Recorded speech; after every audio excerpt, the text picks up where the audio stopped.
good afternoon, and first of all, let me congratulate the organizers of the event, because it's really amazing to get hundreds of young entrepreneurs to come under one roof, and I'm sure many business ideas must have got generated in the last couple of days. This is this is really the story of an industry which I'd like to kind of give you in the next 7 to 8 minutes.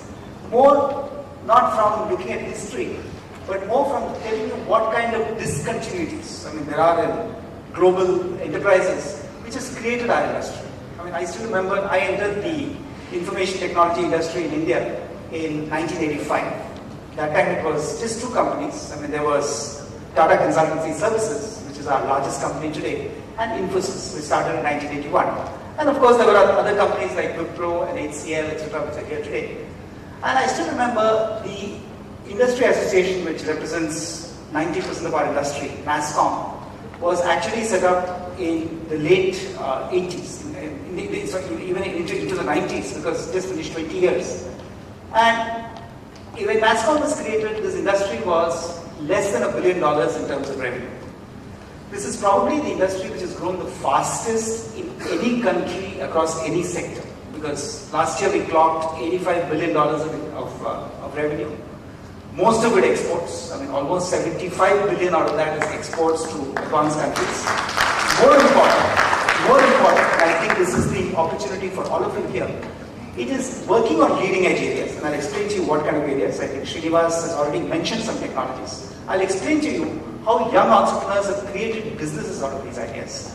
And most important, today employs 27 lakh people directly, not only in India but across close to 27 countries that we operate in, and indirect employment for another crore, which means people in hospitality, in healthcare, in transportation, etc. It's also made 7 cities really come alive.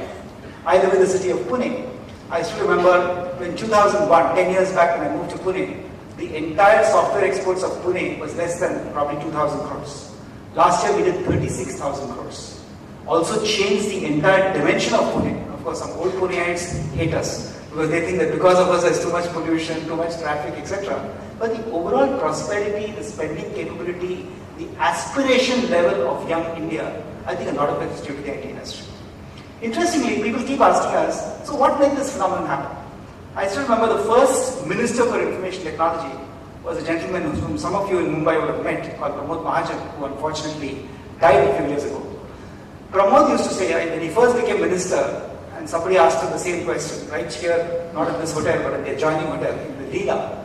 Somebody said, look, so what really makes this industry successful?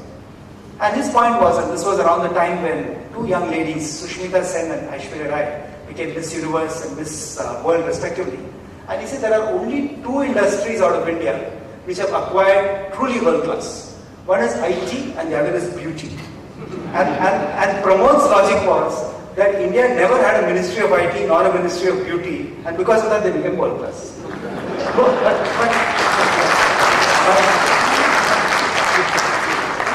Okay, IT is getting jaded, but Indian beauty will never fade, so don't worry about that one. Okay. So the interesting, and it's not true today, by the way. Today, of course, unfortunately, the government is again becoming a villain. I think both Uma and Srinivas talked about collaborativity. If the high courts have their view, soon there will be no collaborativity. There will be no Facebook, there will be no YouTube, there will be no Google, there will be nothing. Okay. Which is, I'm a very active tweeter on Twitter. And this morning I was looking at Chetan Bhagat, the author's tweets. And Chetan makes a fantastic point. He says, look, if a child goes and draws a nasty picture on a notebook, do you then outlaw all the notebook manufacturers in the world? It's almost the same logic. Because some unscrupulous people or some undesirable elements are posting nasty stuff on Google or Facebook or whatever, it's a little excessive to say, look, we'll ban these guys or take criminal action against them. But the government has its own reasons, so I'm not saying that. So I'm saying there is today a government role in IT. Not just the negative role of controlling, but very much a very positive role of emerging and making this industry happen. Everybody talked about 3 phenomenal companies that were growing, TCS, Wipro and Infosys. In 2002, I took upon myself the responsibility of working with entrepreneurs in the IT industry. Because a lot of people were saying that, look, this story is all about 4 or 5 companies, they're the big companies, and there's no room for small companies. So we actually set up the SME, Small and Medium Enterprise Forum in NASSCOM, Today it's a very vibrant forum called the Emerge Forum, which consists of close to 2,000 young companies. Companies with 3 employees, companies with 200 employees. They have this absolutely gangbuster conference every year, and they're really excited about the opportunities. And the interesting part is, and unfortunately this city has been victim to a lot of entrepreneurs who said, oh my God, if Narayan Murthy can be so successful, or if FC Kohli can be so successful, I'll also set up a company, I'll also do software development for America or for Middle East or whatever, and I'll be successful. The unfortunate reality is, and I think Srinivas alluded to that this is an industry where technology changes extremely fast. So if you try and be an entrepreneur in an aging technology, you've already lost the battle. Because what TCS and Infosys did by setting up their companies in the 80s, you can't do by setting up a Me Too or a wannabe company in this current stage. So what are the opportunities? So I'll just tell you in 2 minutes what we are explaining in today's workshops to a lot of entrepreneurs. Always look at emerging technologies. In fact, Gartner, which is our most famous research agency, talks about what they call the hype cycle. The hype cycle is nothing but every new technology goes up in what they call the rise of emerging expectations. Inevitably, 9 out of 10 technologies will go through what they call the trough of disillusionment. It will fall. And then there will be a slow slope when they will successfully scale and build businesses. Today, if you look at technologies which have successfully crossed that trough of disillusionment and gone up the slope again, it's areas like business analytics. If any of you are in IT, you will know that the biggest funding recently received by an Indian entrepreneur, hundreds of millions of dollars, was by a young person who came back from the US and set up an analytics firm, which means using various technologies but helping companies do analysis of data. Today the problem we have is not too little information, but we have too much of information. So people who are able to slice and dice, do business intelligence, data warehousing, big data analysis, etc. are going to be very successful. That's one example. Second example, of course, is the big area called cloud computing. Again, today we are working on a technology for many of the small and medium manufacturing companies which supply to people like Hero, Honda and Maruti. But these are small companies. I'm working with a little company called, I won't even mention the name, in Dharuhera, which is near the Hero Honda factory in Haryana. And they're saying that, look, we want to use technology, exactly what Srinivas said. We want to be more productive, we want to be global, we want to be world class. But we certainly are not going to SAP and Oracle and spend 2 crores to buy that technology. Cloud gives you the answer. Today we're working on a full-fledged technology which will give them as much information they want on a just-in-time basis, all for the princely sum of 8,000 rupees per month. If you understand the analogy, if for instance you're building a house in that wonderful villas in Bangalore and you say that, look, I want so much of electricity, do you go and buy a power plant? Certainly not. All you do is, you sign up with the electricity board and you install the switches and the plugs and the lights and you press the switch and you get it. The vision that we have is in cloud computing is, a day will come when information consumption will also happen through just pressing the switch. And that's really cloud. So imagine if you could, any one of you in this room, could think of an application which provides information on tap, whether to a shipbuilder or an investment banker or to, anybody, literally anybody. And then went out and built an application which serves that. That's one. Second is, what is that? Cloud computing, and the jargons, of course, many of you in the industry will know. Software as a service, platform as a service, etc. The next big thing is what they call mobility. All of us have mobile phones, many of us have 2. And most of us use mobile phones for texting and maybe making phone calls and checking the cricket scores. Nowadays, nobody checks the cricket scores because every time, I've been checking it twice, and the wickets seem to keep falling every time a speaker gets up, a wicket falls. If any of you want to know, it's some 63 for 4 or something like that. So don't even bother. So we're saying, what is the point in wasting all this expensive technology and just doing this kind of trivial stuff? It's great fun, of course.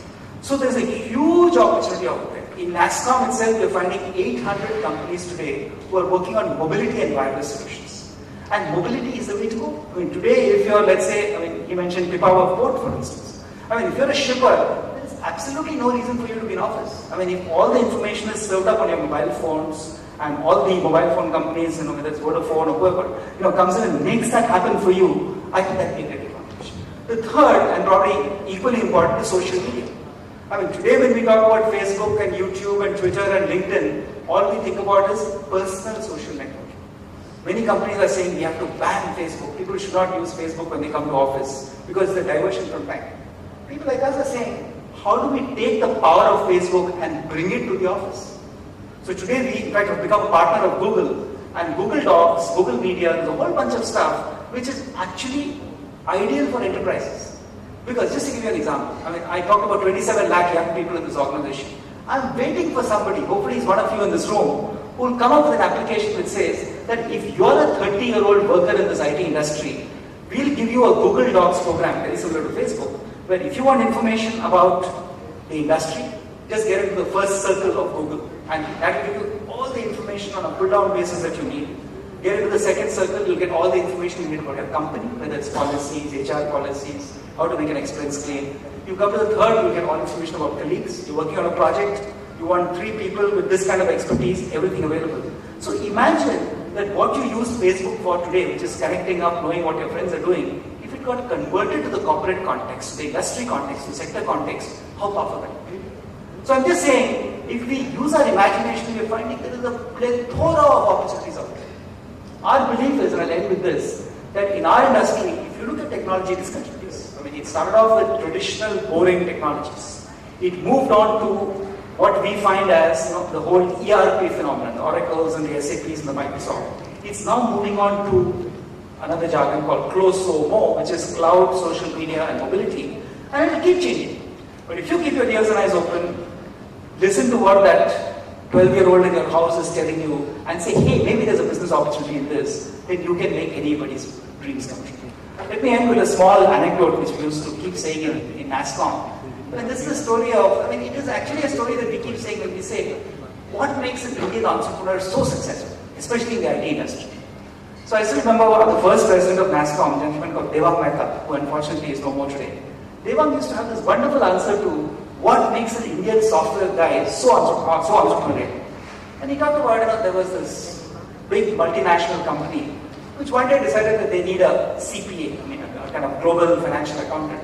So like everybody else, they advertise an Economist and Time Magazine, etc., etc. They set up a jury or a selection panel of some of the most eminent people in the industry.